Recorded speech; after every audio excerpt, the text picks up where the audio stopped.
that part of the week where we jump into some betting chat with Tom Rockliff. We've only got 2 games to pick from this week, mate. We're going to preview both of them. We won't talk about what happened last week just yet, so let's jump straight into Port taking on my Hawks. This is a battle between our 2 teams, but you tell me before we started filming that you're a Hawks fan now. No, not a Hawks fan, but a soft spot. My first cousin, Harry Morrison, plays there, wears the number 1 jersey, so I do have a soft spot for them, want them to do well.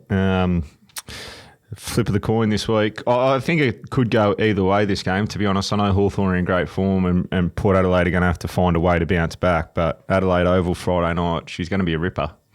Going to be a ripper, and it was a ripper when these 2 sides last met back in round 10. The Hawks led by 5 goals at three-quarter time, famously went on to lose by a single point.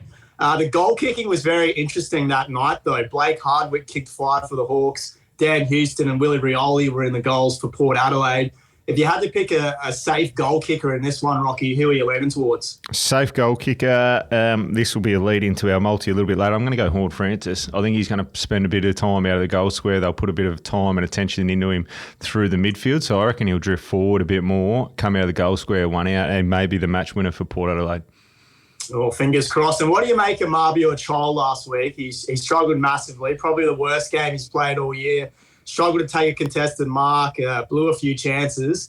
Do you think this could be a revenge game for him?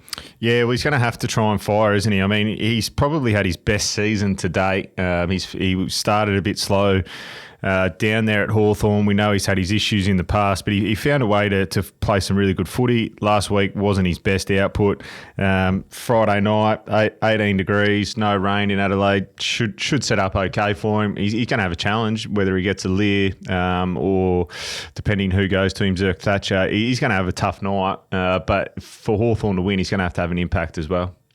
I tend to agree with you there, mate. Let's look ahead to GWS taking on Brisbane. Another fascinating matchup in terms of the narrative, because we both saw these 2 clubs play only a few weeks ago up at the Gabba. Another game where Brisbane led quite comfortably and then blew the lead. GWS got on top in the stoppages in the second half. Jesse Hogan kicked 3 goals. The Lions haven't played at the Showground since 2020. Do you think that's a big factor for this game? Yeah, potentially. I don't think I ever played there my whole time at Brisbane. I think you don't venture there much as a line. They generally play in Canberra or they play up here and whatnot. So I think the venue certainly will favour the Giants, but this is going to be a ripping contest as well. But there is no faith in Brisbane's ability to play 4 quarters at the moment. We've seen that on the weekend where they're 60 points up, game over. They just stop, come in and out of games, and inaccuracy is going to kill them at some point. Again, on the weekend, we've seen that happen. Hawthorn kicked the same scoreline, but it hasn't been a trend for Hawthorn, where it's a trend for the Lions. And if they don't take their opportunities against the Giants, they're going to find it very difficult. I mean, the Giants are stiff to be playing this week. They should probably be having the week off. Sydney found a way to get up. But again, I think these 2 finals this weekend will be both must-watch footy. It felt like last time when they met, these 2 clubs, Brisbane and GWS, Harris Andrews was perhaps the most frustrated he's been all year down back because of Jesse Hogan. Are you happy to back Hogan to kick at least 3 in this one? Ooh, brave man. Yeah, I think Hogan's, if Hawthorn win the flag, they're the story of the year, but Hogan's the story of the year, his ability to win the Coleman for his journey, what he's been through. So I think he'll have an impact in that forward half of the ground. Hogan, Andrews, he'll want to respond. And you speak about the last time they played, the Lions were dominant in the first quarter and a bit, and then the Giants found a bit of momentum and got over them on their home deck. So if the Giants are to win, I think Hogan's going to have to kick 3 or 4, potentially 4. So, maybe put him down for 3. That's a nice little segue into our multi, but let's recap what happened last week. I didn't go so well to start. Backed your Port Adelaide power to cover the line. That was over by about halftime. I did take the Giants to cover the alternate line, 17.5 in the Battle of the Bridge. That's the only leg we got up. And you had the Bont 2+ and Ollie Wines 25+. Yeah, I was pretty close. I think Ollie had 23, 24, so 1 or 2. And the Bont, he should add 2 if I think it was Norton had a shepherded that one at the start of the last quarter to kick his second. But, yeah, we were nowhere near it all over Thursday night. We've gone large again this week.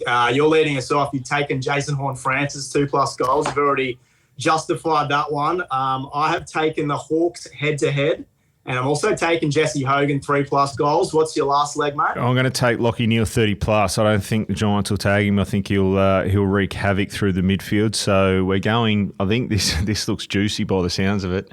With 3+, 2+, 30+. The lowest leg's going to be Hawthorn, who are the favourites, about $1.50, $1.60 at the moment on Neds on Tuesday morning.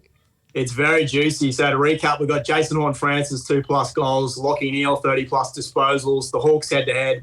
Jesse Hogan 3+ goals, $25.32 if you don't mind. Oh, that would be a semi-final fill-up.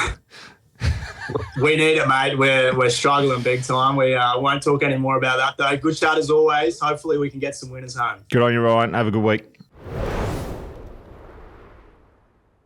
Chances are you're about to lose. For free and confidential support, call the number on the screen or visit the website